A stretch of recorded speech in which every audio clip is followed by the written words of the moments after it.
साजरा करत आहोत 10 वर्ष. आणि अलीकडे वाढदिवस म्हटलं की गावात सगळीकडे बॅनर लावायचे आणि मग त्या दिवशी सिनेमाच्या नटनट्यापेक्षा जास्त पोस्टर्स दिसतात आपल्याला. म्हणजे एक वेगळी दिशा वाढदिवसाला दिलेली उदयदादा लाड यांनी. क्रीडा साहित्य कला क्षेत्रातल्या ज्येष्ठांना अभिवादन करणे हा त्यांनी 29वेचा उद्देश ठेवलेला आहे. आजच्या या कवी संमेलनाच्या निमित्त RR पाटील हे येणार होते, परंतु पुण्यात आणि सांगलीत शरद पवारांचे कार्यक्रम असल्यामुळे आणि जेव्हा सासू घरात येते तेव्हा सुनेला बाहेर जाता येत नाही अशी त्यांची परिस्थिती झाल्यामुळे आमच्या कवींचे मुख्यमंत्री माननीय आदरणीय मंगेश पाडगावकर साहेब इथं आलेले. त्याला टाळ्यांच्या स्वागत करावं. मी यांचं काहीही वाईट केलेलं नसताना यांनी मला मंत्री का म्हणावं. ते वाचले आतापर्यंत मंत्री होता. आम्ही काही राजकारणापासून वाचत नाही, हा भाग वेगळा असो. पण आजच्या या संध्याकाळी मला फार आनंद वाटतो की कॉलेजची बरीचशी मुलं आलेली. आणि आमचा उद्देश तोच असतो की जी तरुण मुलं आहेत आज मराठी रुजवणे हा तिथे गरजेचा भाग आहे. त्या ठिकाणी की मराठीचं जे काही होणार आहे चांगलं बरं वाईट ते त्यांच्यामुळे होणार आहे आणि त्यांची उपस्थिती ही अत्यंत मी महत्त्वाची समजतो. आजच्या या कवी संमेलनाची सुरुवात आज कार्यक्रम असा 2 टप्प्यात होईल. पहिल्यांदा 1-1.5 तास कवी संमेलन, त्यापूर्वी आमचे प्रसिद्ध कवी मनोहर रणपिसे यांच्या काव्यसंग्रहाचं प्रकाशन आणि नंतर 1.5 तासानंतर मध्यंतर होऊन ज्येष्ठ क्रीडा क्षेत्रातील साहित्य क्षेत्रातील जी मंडळी आहेत त्यांचा सत्कार होईल आणि पुन्हा कवी संमेलन सुरू होईल. आणि आजचं कवी संमेलन हे फक्त मुंबईच्या पुरतं मर्यादित नसून महाराष्ट्र पातळीवर असल्यामुळे वेगवेगळे कवी आपल्याला आज ऐकायला मिळणार आहेत.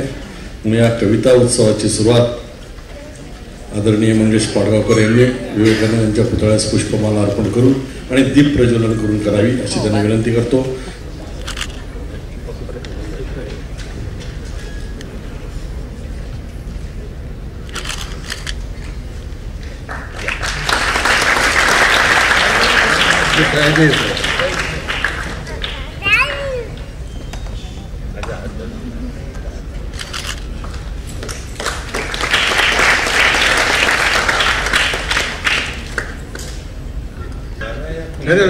रणपिसे आपण नेहमीच त्याला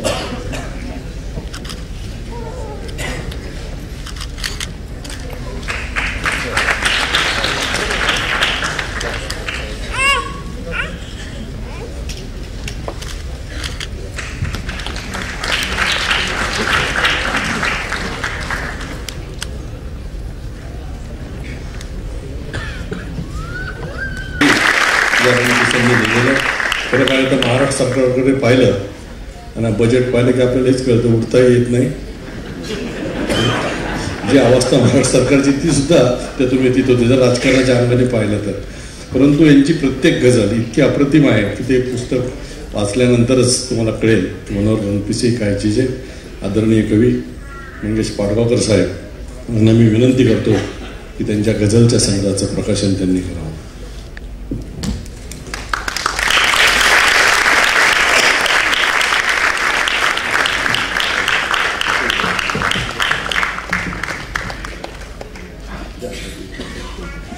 कमरांचे कळे या गझल संग्रहाचं प्रकाशन झालं असं मी मोठ्या आनंदाने जाहीर करतो.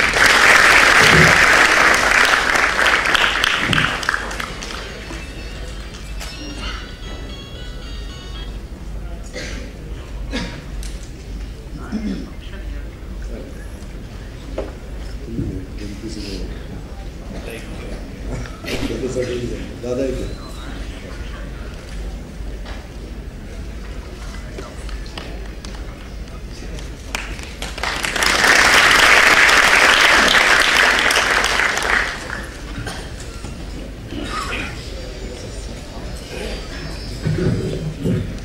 यानंतर पाडगावकर सरांना आशीर्वादपर 2 शब्द बोलण्याची विनंती करतो.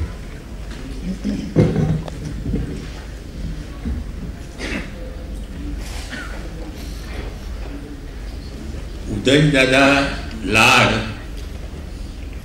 यांचाच वाढदिवस आहे.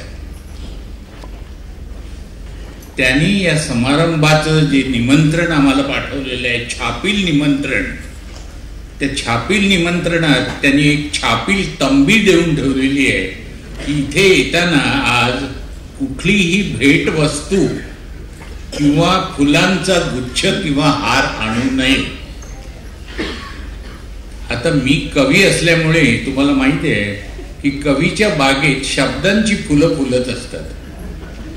तेव्हा शब्दांच्या फुलांचा हार आज दादांच्या या 63व्या वाढदिवशी, बरोबर आहे,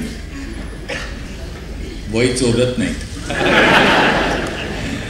मी ह्या शब्द फुलांचा हार तुमच्या सगळ्यांच्या साक्षीने त्यांच्या गळ्यात घालतो.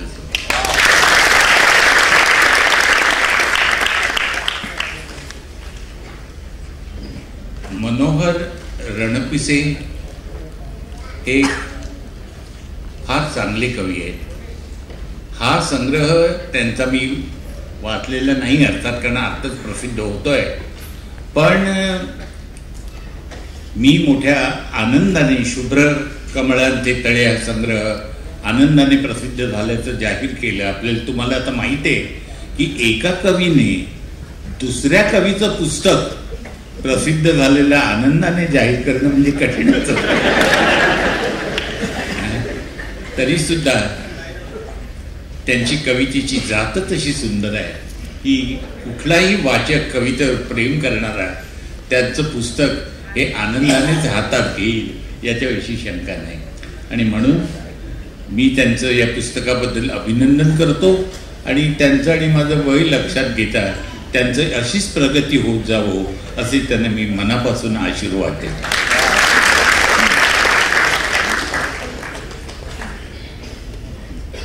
एकच आता माझी विनंती आहे की पुस्तक त्यांचं प्रसिद्ध झालेलं आहे तेव्हा त्यांनी या पुस्तकातला एक गझल स्वतः वाचून दाखवावा अशी माझी त्यांना विनंती आहे. एक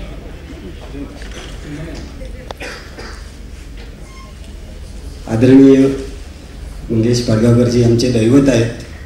महाराष्ट्रातल्या सगळ्याच कवींचं दैवत आहेत ते. आणि उदयदादा लाडांच्या या वाढदिवसाच्या शुभदिनी ज्यांच्या प्रेमाने आम्ही गझलकार म्हणून या महाराष्ट्रामध्ये आज उभा आहे आणि अधिकाधिक चांगलं लिहू शकतोय त्यांच्या कौतुकामुळं, प्रेमामुळं. आणि त्यासाठी तुमच्यासमोर कवी दुसरं काय बोलणार, त्याचे शब्दच तुमच्याशी बोलतील. तर एक गझल मी तरंगमध्ये सादर करतो या पुस्तकातली, आणि त्याच्या आधी एक 2-4 शेर आयुष्यातले असे ऐकवतो की मराठी गझल आता सुफियाना अंदाजाकडे कशी चाललेली आहे, तिच्यामध्ये कशी अधिक गहराई येते आहे, अशी खोली येते, जीवनावर त्याच्या गुढतेवरती कसं भाष्य करते यात सांगणारे 2-4 शेर आणि त्याच्यानंतर एक सुफियाना अंदाजमधलीच गझल मी आपल्याला ऐकवतो. शेर असा आहे की प्रत्येकाची सावरताना अशीच परवड होते, प्रत्येकाची सावरताना अशीच परवड होते, आयुष्याच्या इमारतीची आतून पडझड होते, प्रत्येकाची सावरताना अशीच परवड होते, आयुष्याच्या इमारतीची आतून पडझड होते. सांकेतिक भाषेतच असतो मजकूर प्रारब्धाचा, सांकेतिक भाषेतच असतो मजकूर प्रारब्धाचा, अर्थ चुकीचा घेणारे ते लोकच अनपढ होते, अखेरीस हे रहस्य ठाऊक होते जगणाऱ्याला, अखेरीस हे रहस्य ठाऊक होते जगणाऱ्याला, प्रश्न खरा तर सोपा होता उत्तर अवघड होते, प्रश्न खरा तर सोपा होता उत्तर अवघड होते. गझल सादर करतोय. आयुष्याने वेळोवेळी असे चकवले होते, आयुष्याने वेळोवेळी असे चकवले होते, मला उत्तरे सापडल्यावर प्रश्न बदलले होते. आयुष्याने वेळोवेळी असे चकवले होते, मला उत्तरे सापडल्यावर प्रश्न बदलले होते. जगण्याचे संदर्भ बदलले, बघता बघता सारे. जगण्याचे संदर्भ बदलले, बघता बघता सारे. 2-4 क्षण हातामधून फक्त निसटले होते. 2-4 क्षण हातामधून फक्त निसटले होते. तहानलेला मेघ पापण्यावर येऊन उतरला. तहानलेला मेघ पापण्यावर येऊन उतरला. पापण्यावरी माझ्या थोडे मृगजळ जमले होते. पापण्यावरी माझ्या थोडे मृगजळ जमले होते. सुखे आणता स्वकीया नीती ओरवाडून नेली. सुखे आणता स्वकीया नीती ओरबाडून नेली. अन दुःख पुढे केल्यावर त्यांनी हात झटकले होते. दुःख पुढे केल्यावर त्यांनी हात झटकले होते. शेवटचा शेर आहे की हयात भरजे जमवित गेलो, नुसती अडगळ होती. हयात भरजे जमवित गेलो, नुसती अडगळ होती. न जाणाऱ्यांचे हात रिकामे बघून कळले होते. हयात भरजे जमवित गेलो, नुसती अडगळ होती. न जाणाऱ्यांचे हात रिकामे बघून कळले होते. आयुष्याने वेळोवेळी असे चकवले होते, मला उत्तरे सापडल्यावर प्रश्न बदलले होते. प्रश्न बदलले होते.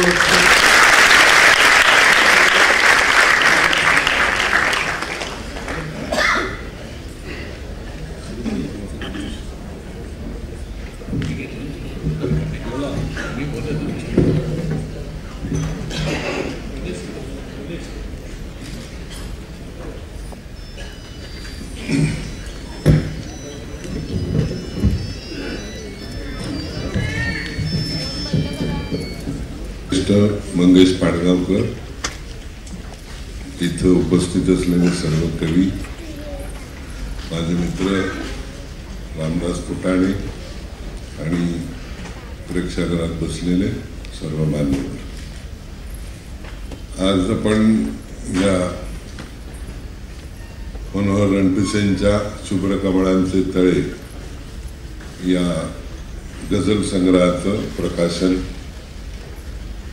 पाडगावकर सरांच्या हातून केलं. हा एक आनंदाचा सोहळा आहे.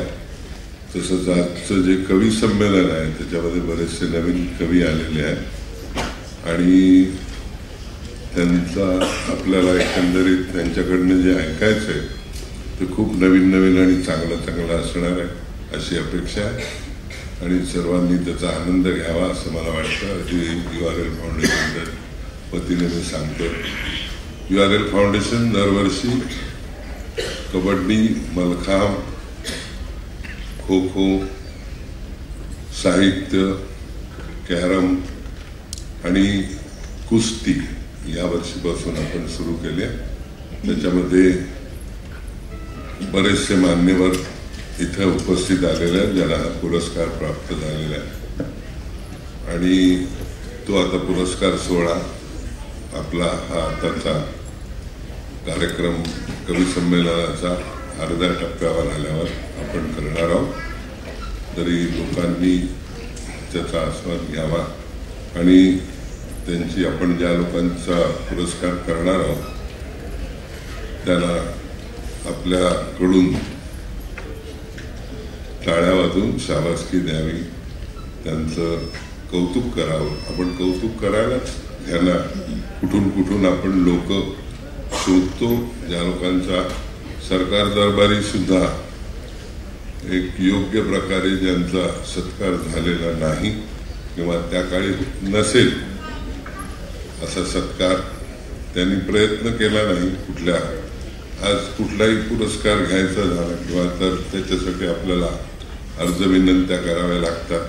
त्याला प्रॉपर चॅनलमधनं परत जावं लागतं, जिल्हा स्तरातनं राज्यस्तरावर असं करून सगळे आपल्याला अर्ज विनंत्या करून आपल्याला छत्रपती पुरस्कार किंवा अशा कुठल्याही पद्धतीचे पुरस्कार आपल्याला मिळवावे लागतात.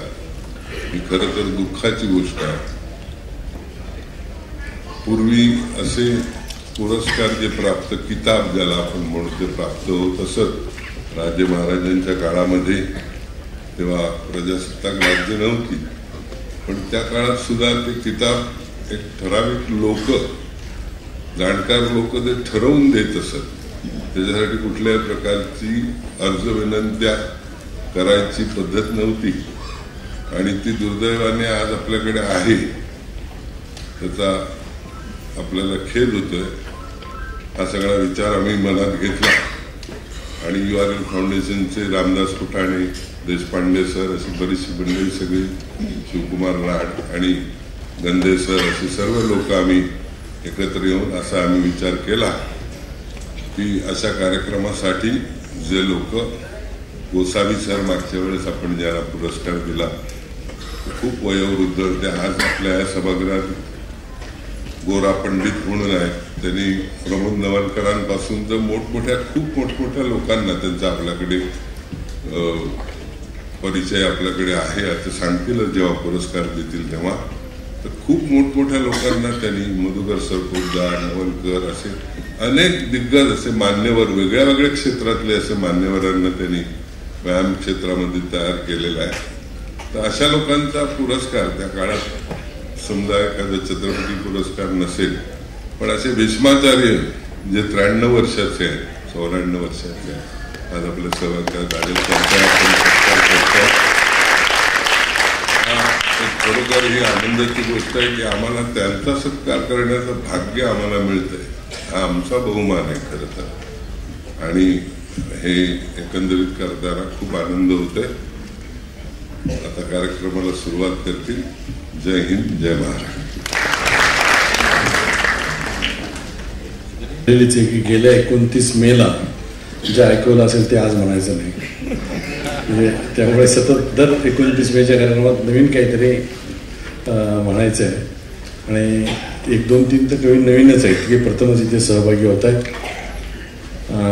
तरीसुद्धा आजची सुरुवात एका चांगल्या गेय रचनेने व्हावी या उद्देशाने मी निमंत्रित करतोय प्रकाश घोडके यांना. प्रकाश घोडके अनेक वर्षे या स्टेजवर येत आहेत. त्यांची एक नवीन रचना प्रथम ते सादर करतील आणि या रचनेत तिकडे झाले ठीक आहे. परंतु त्याच्या सगळ्याच जर रचना ऐकल्या आपण अनेक वेदनेच्या आहेत आणि वेगवेगळ्या मूडमध्ये तो सादर करतो. त्यापैकी एक रचना त्यांनी आज सादर करावी त्याला विनंती करतो.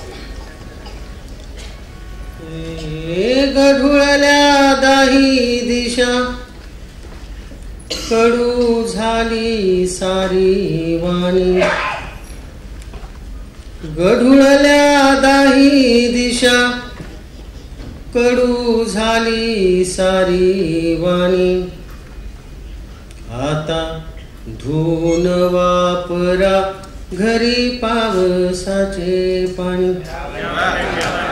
आता धुन वापरा घरी पावसाचे पाणी.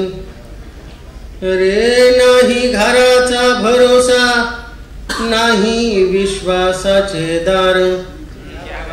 नाही घराचा भरोसा नाही विश्वासाचे दार. अन झुळुकेच्या वेशामध्ये वारा झाला आहे चोर. झुळुकेच्या वेशामध्ये वारा झाला आहे चोर. झाली आशीर्वाद शिवी प्रार्थनेचा झाला शाप. झाली आशीर्वाद शिवी प्रार्थनेचा झाला शाप. अनुपदेशाचे क्षणात विष होई आपोआप. अनुपदेशाचे क्षणात विष होई आपोआप. सत्य बोलू लागे खोटे न्याय झुकविती मान. सत्य बोलू लागे खोटे न्याय झुकविती मान. अनगुपिताचाही बोभाटा आता करू लागे कान. अनगुपिताचाही बोभाटा आता करू लागे कान. शाही लोकांच्या हातात गाभाडली लोकशाही. शाही लोकांच्या हातात गाभाडली लोकशाही. अरे भीक मागता मागता स्वातंत्र्यात मेली आई. अरे भीक मागता मागता स्वातंत्र्यात मेली आई. धर्मपीठे देती आता शस्त्रे गारद्यांच्या हाती. धर्मपीठे देती आता शस्त्रे गारद्यांच्या हाती. अंधर्म नावाच्या घोषाची वाटे गर्भाला ही भीती. धर्म नावाच्या घोषाची वाटे गर्भाला ही भीती. आता आपुल्या श्वासाची तरी कुणी द्यावी हमी. आता आपुल्या श्वासाची तरी कुणी द्यावी हमी. अन साऱ्या विषारी वायूने आता सारवली भूमी. साऱ्या विषारी वायूने आता सारवली.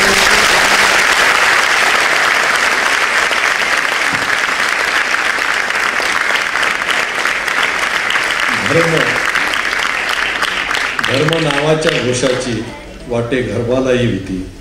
इतकी सुरेख ओळ आहे. आणि या महाराष्ट्रात ग्रामीण भागात सुद्धा आणि मुंबईत सुद्धा आता बुवाबाजी तर इतकी वाढलेली की एखाद्या बुवाच्या बद्दल जाहीर वक्तव्य करणं सुद्धा आता वक्त्यांना कठीण आहे. कारण त्याचे चेले कधी जाऊन झोडपतील विमानतळावर हे सांगता येत नाही. त्यामुळे नाव घेता येत नाही. आणि जे महाराज त्यांचे पांढरे केस आहेत, डोक्यावर पांढरे केस आहेत, दाढीला डाय करतात, डोक्याला डाय करतात आणि आपल्याला सांगतात कशाला देहाची आसक्ती.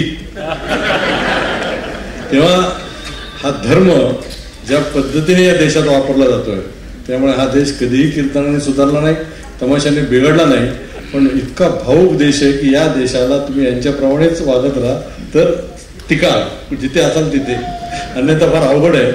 आणि मग याच पाण्यावरची रचना आपण पाण्यावरच्या सलग 3 रचना आपण आता ऐकत आहोत. एक रचना ती मंत्रालयापर्यंत जाणार आहे. प्रश्न तोच आहे, हा धर्मापर्यंत गेलेला आहे आणि आता मंत्रालयात जाणारं पाणी आपण पाहत आहोत. प्राध्यापक सुरेश शिंदे मंगळवेढा दामाजी कॉलेजमध्ये जे मराठीचे प्राध्यापक आहेत आणि विशेषतः ज्ञानेश्वरीवर अत्यंत उत्कृष्ट असं प्रवचन करतात. तर अनेक व्याख्यान मला म्हणून ते जात असतात दरवर्षी. कवितेबरोबरच ज्ञानेश्वरी हा एक त्यांचा अत्यंत अभ्यासाचा आणि चांगला विषय आहे. सुरेश शिंदे.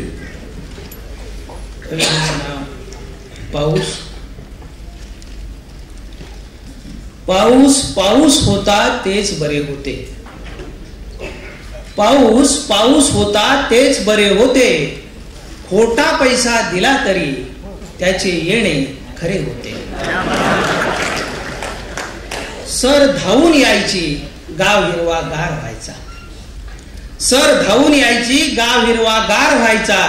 मडके वाहून गेले तरी पाऊस मोती देऊन जायचा. पण आजकाल पाऊस माणसासारखं वागू लागला. पण आजकाल पाऊस माणसासारखं वागू लागला आणि 4-2 थेंबासाठी 4 लाख मागू लागला. पाऊस शाळेत गेला. पाऊस शाळेत गेला आणि भलतच शिकून आला. पाऊस शाळेत गेला आणि भलतच शिकून आला. अडवायचं, जिरवायचं, योजनेचं पाणी फायलीत कसं मुरवायचं. पाऊस शाळेत गेला आणि भलतच शिकून आला. अडवायचं, जिरवायचं, योजनेचं पाणी फायलीत कसं मुरवायचं. शेततळी, गावतळी, आळीमिळी, गुपचिळी, आपलीच भाजापोळी, रोजगार हमीची तुपाची धार,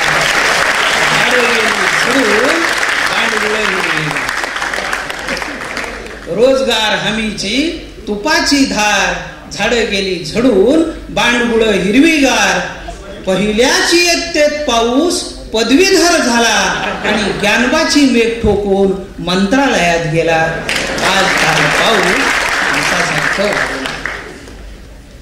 पाऊस अपक्ष आमदारासारखा. पाऊस अपक्ष आमदारासारखा कधी फुटेल नेम नाही. पाऊस अपक्ष आमदारासारखा कधी फुटेल नेम नाही. देईल ग्वाही पण करील घात. गावासकट देव बुडवताना कापत नाहीत त्याचे हात. पाऊस आभाळातला डॉन.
वेगवेगळ्या पद्धतीने साजरा करत आहोत 10 वर्षात. आणि अलीकडे वाढदिवस म्हटलं की गावात सगळीकडे बॅनर लावायचे आणि मग त्या दिवशी सिनेमाच्या नटनटापेक्षा जास्त पोस्टर दिसतात आपल्याला.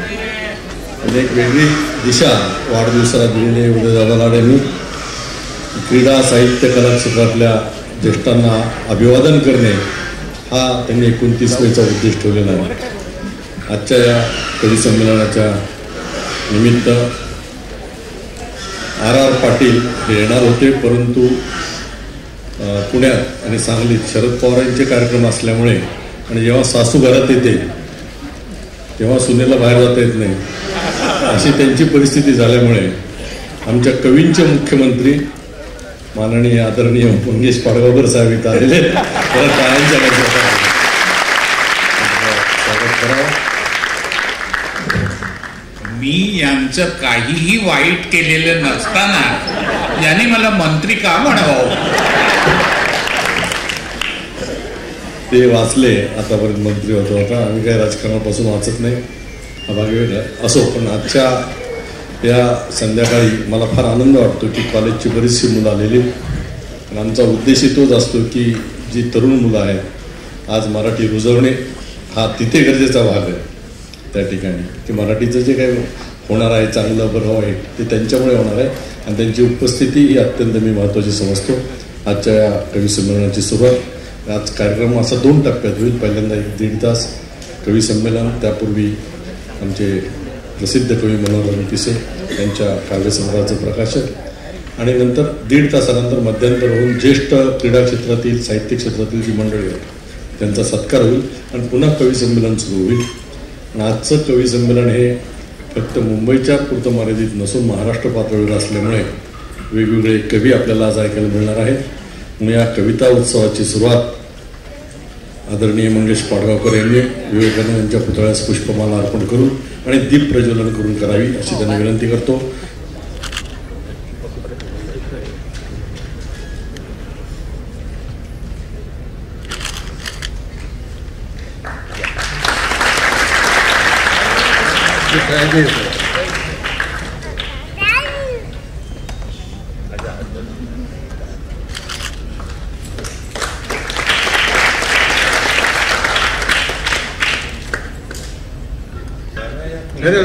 रणपिसे आपण नेहमीच त्याला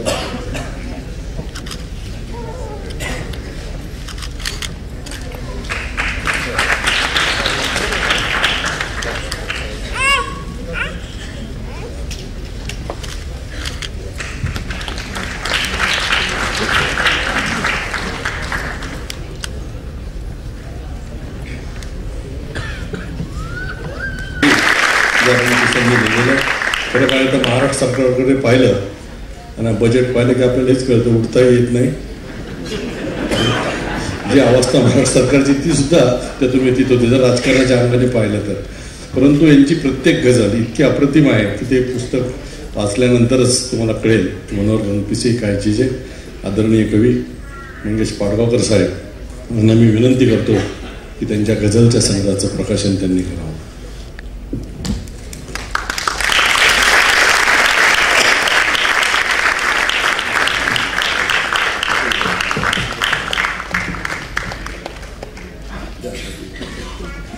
कमरांचे तळे या गझल संग्रहाचं प्रकाशन झालं असं मी मोठ्या आनंदाने जाहीर करतो.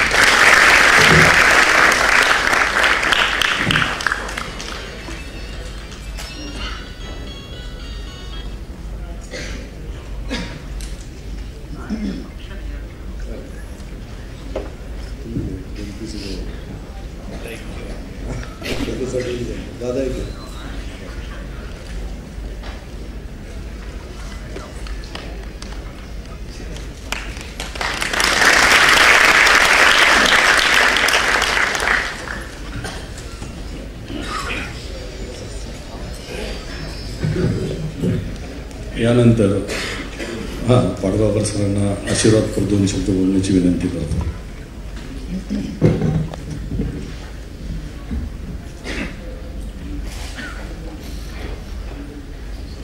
उदयदादा लाड यांचाच वाढदिवस आहे.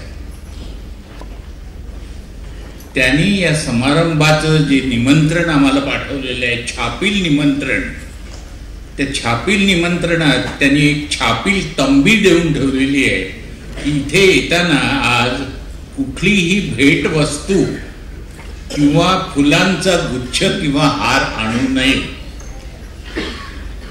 आता मी कवी असल्यामुळे तुम्हाला माहिती आहे की कवीच्या बागेत शब्दांची फुलं फुलत असतात. तेव्हा शब्दांच्या फुलांचा हार आज दादांच्या या 63व्या वाढदिवशी, बरोबर आहे, वय चोरत नाही, मी ह्या शब्द फुलांचा हार तुमच्या सगळ्यांच्या साक्षीने त्यांच्या गळ्यात घालतो.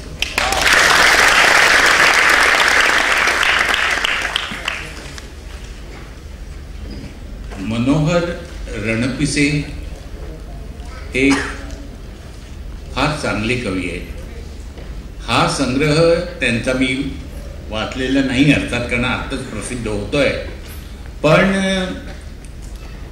मी मोठ्या आनंदाने शुभ्र कमळांचे तळे हा संग्रह आनंदाने प्रसिद्ध झाल्याचं जाहीर केलं. आपल्याला तुम्हाला आता माहिती आहे की एका कवीने दुसऱ्या कवीचं पुस्तक प्रसिद्ध झालेलं आनंदाने जाहीर करणं म्हणजे कठीणच.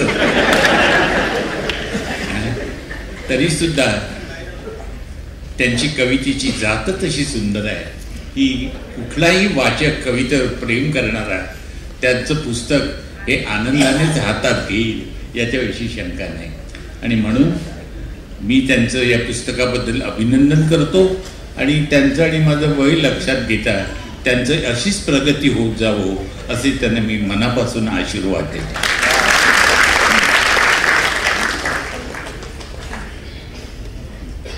एकच आता माझी विनंती आहे की पुस्तक त्यांचं प्रसिद्ध झालेलं आहे तेव्हा त्यांनी या पुस्तकातला एक गझल स्वतः वाचून दाखवावा अशी माझी त्यांना विनंती आहे.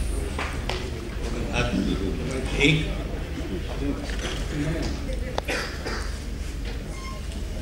आदरणीय मंगेश पाडगावकरजी आमचे दैवत आहेत. महाराष्ट्रातल्या सगळ्याच कवींचं दैवत आहेत ते. आणि उदयदादा लडांच्या या वाढदिवसाच्या शुभदिनी ज्यांच्या प्रेमानेच आम्ही गझलकार म्हणून या महाराष्ट्रामध्ये आज उभा आहे आणि अधिकाधिक चांगलं लिहू शकतोय त्यांच्या कौतुकामुळं, प्रेमामुळं. आणि त्यासाठी तुमच्यासमोर कवी दुसरं काय बोलणार, त्याचे शब्दच तुमच्याशी बोलतील. तर एक गझल मी तरंगमध्ये सादर करतो या पुस्तकातली, आणि त्याच्या आधी एक 2-4 शेर आयुष्यातले असे ऐकवतो की मराठी गझल आता सुफियाना अंदाजाकडे कशी चाललेली आहे, तिच्यामध्ये कशी अधिक गहराई येते आहे, अशी खोली येते, जीवनावर त्याच्या गुढतेवरती कसं भाष्य करते यात सांगणारे 2-4 शेर आणि त्याच्यानंतर एक सुफियाना अंदाजमधलीच गझल मी आपल्याला ऐकवतो.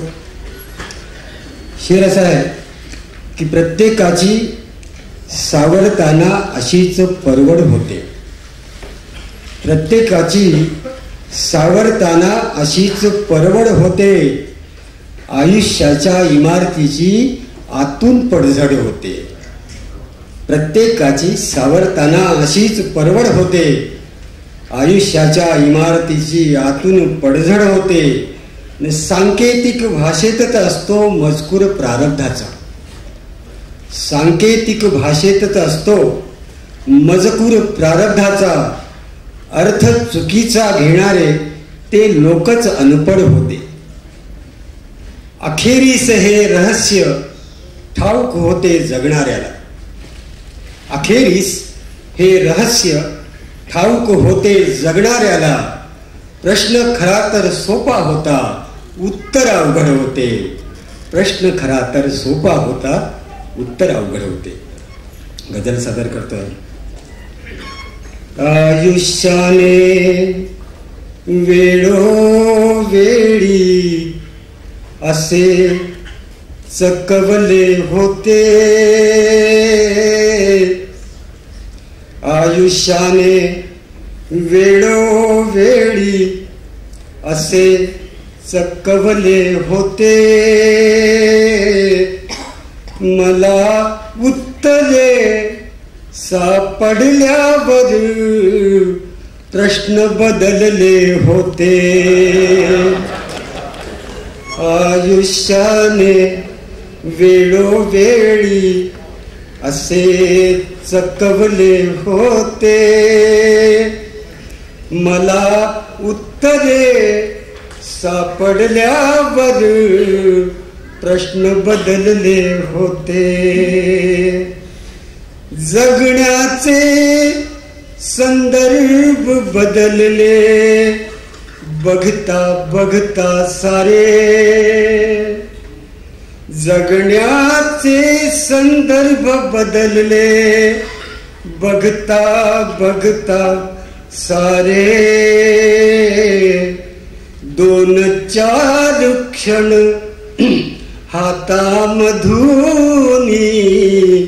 फक्त निसटले होते. 2-4 क्षण हातामधून फक्त निसटले होते. तहानलेला मेघ पापण्यावर येऊन उतरला. तहानलेला मेघ पापण्यावर येऊन उतरला. पापण्यावरी माझ्या थोडे मृगजळ जमले होते. पापण्यावरी माझ्या थोडे मृगजळ जमले होते. सुखे आणता स्वकीया नीती ओरवाडूनी नेली. सुखे आणता स्वकीया नीती ओरवाडूनी नेली. अन दुःख पुढे केल्यावर त्यांनी हात झटकले होते.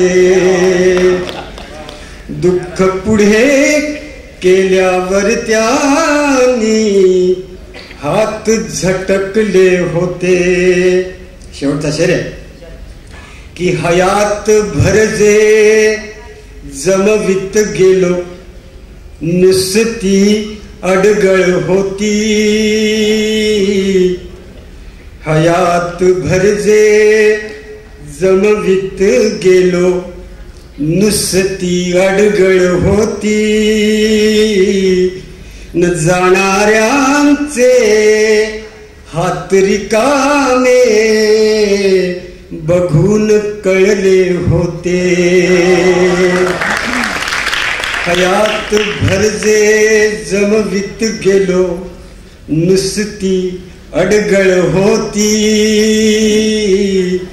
न जाणाऱ्यांचे हात रिकामे बघून कळले होते. आयुष्याने वेळोवेळी असे चकवले होते, मला उत्तरे सापडल्यावर प्रश्न बदलले होते. प्रश्न बदलले होते.